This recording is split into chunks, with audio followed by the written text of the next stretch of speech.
நான் சௌந்தர்யா பேசுகிறேன். இன்றைக்கி நம்ம என்ன பார்க்க போகிறோம் அப்படின்னு பார்த்தீங்கன்னா 12th அக்கௌண்ட்ஸில் illustration 1 பார்க்க போகிறோம். நேம் வந்து தாய் லிமிடெட். இவங்க எவ்வளோ ஷேர்ஸ் இஷ்யூ பண்ணுறாங்கன்னா 1 lakh ஈக்விட்டி ஷேர்ஸ் இஷ்யூ பண்ணியிருக்காங்க. அதனுடைய ஃபேஸ் வேல்யூ 10 rupees. ஸோ இது ரெண்டையும் மல்டிப்ளை பண்ணால் 10 lakhs rupees நமக்கு வரும். இதை வந்து இன்ஸ்டால்மெண்ட் படி பிரித்து கொடுக்குறாங்க. ஃபர்ஸ்ட் ஒன் வந்து அப்ளிகேஷன் 5, அலாட்மெண்ட் 2 rupees, ஃபர்ஸ்ட் காலுக்கு 2 rupees, ஃபைனல் காலுக்கு 1 rupees. இந்த புக்ஸ் ஆஃப் தாய் லிமிடெட் ஜேர்னல் என்ட்ரிஸ் அப்படின்ட்டு டேட், பர்டிகுலர்ஸ், டெபிட், கிரெடிட் இந்த மாதிரி போட்டுடணும்.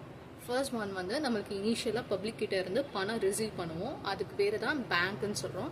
Bank account debit to equity share application. என்ன நம்ம ரிசீவ் ஆயிருக்கு, பணத்தோட அப்ளிகேஷனும் ரிசீவ் ஆயிருக்கு. எவ்வளோ அப்படின்னு பார்த்தீங்கன்னா 1 lakh into 5 rupees. அப்ளிகேஷனுடைய வேல்யூ வந்து 5. So 1 lakh into 5, 5 lakhs. 5 lakhs debit. Application is money is received. ஓகேவா? இந்த அப்ளிகேஷன் மணியை வந்து நம்ம பிஸ்னஸ்க்காக தானே வாங்கியிருக்கோம். ஸோ நம்மளுடைய ஷேர் கேபிட்டலுக்கு ட்ரான்ஸ்ஃபர் பண்ணுறோம். Equity share application account debit to equity share capital 5 lakhs. இதோட ஃபர்ஸ்ட் என்ட்ரி ஓவர். அப்ளிகேஷனுக்கு முடிச்சாச்சு. Next allotment. ஃபர்ஸ்ட் அப்ளிகேஷன் அவங்கள்ட்ட வந்து பணம் வாங்கிட்டோம்ல. ஸோ வாங்கினதுக்கப்புறமா நம்ம வந்து உங்களுக்கு இவ்வளோ அலாட் பண்ணுறோம், உங்களுடைய மணியை வந்து நாங்கள் எடுத்துக்கிறோம் அப்படின்னு சொல்லிட்டு அலாட்மெண்ட் அடுத்து டியூ இருக்குது அப்படின்னு சொல்லி டியூ என்ட்ரியை உங்களுக்கு சென்ட் பண்ணுறோம். டியூ வந்து அவங்களுக்கு சொல்கிறோம். ஸோ அதனுடைய என்ட்ரி என்னென்னா equity share allotment account debit to equity share capital. ஏன்னா ஷேர் கேபிட்டலுக்கு தான் இந்த பணம் வேணுமே. ஸோ அதுதான் இந்த அலாட்மெண்ட் மணி டியூவாக இருக்குது. எவ்வளோ நீங்கள் தரணும் அப்படின்னு பார்த்தீங்கன்னா 1 lakh into 2 rupees. So 2 lakhs. ஓகேவா? இது டியூ என்ட்ரி. அப்போ ரிசீவ் ஆயிடுச்சு. இது ஒரு டேட் கொடுத்துருப்பாங்க. அந்த டேட்டில் ரிசீவ் ஆகும். அதனோட என்ட்ரி எப்படி இருக்குன்னா bank account debit to equity share allotment. ஓகேவா? அந்த ஷேர் அலாட்மெண்ட் பண்ணி ரிசீவ் ஆயிடுச்சு 2 lakhs. இதே மாதிரி தான் ஃபர்ஸ்ட் காலுக்கும் ஃபைனல் காலுக்கும் இந்த மாதிரி தான் என்ட்ரி வருமே. ஃபர்ஸ்ட் டியூ என்ட்ரி இருக்கும், அடுத்தது வந்து ரிசீவ்ட் என்ட்ரி இருக்கும்.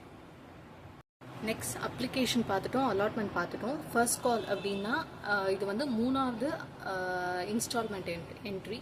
ஃபர்ஸ்ட் வந்து கால் டியூவாக இருக்கும். உங்களுக்கு நம்ம வந்து இன்ஃபர்மேஷன் பாஸ் பண்ணுவோம், இந்த மாதிரி உங்களுடைய கால் டியூவாக இருக்குது, நீங்கள் பே பண்ணுங்கன்ட்டு. அதுக்கப்புறம் நம்மளுக்கு மணி ரிசீவ் ஆகும். நம்மளுடைய என்ட்ரி எப்படி இருக்குன்னா equity share first call account debit to equity share கேபிட்டலுக்கு தான் இந்த பணம் வந்து தேவையே. ஸோ அந்த என்ட்ரி டியூவாக இருக்குது. எவ்வளோனா 1 lakh ஷேர்ஸ் இன்ட்டு எவ்வளோ rupees, 2 rupees. ஓகேவா? So 2 lakhs.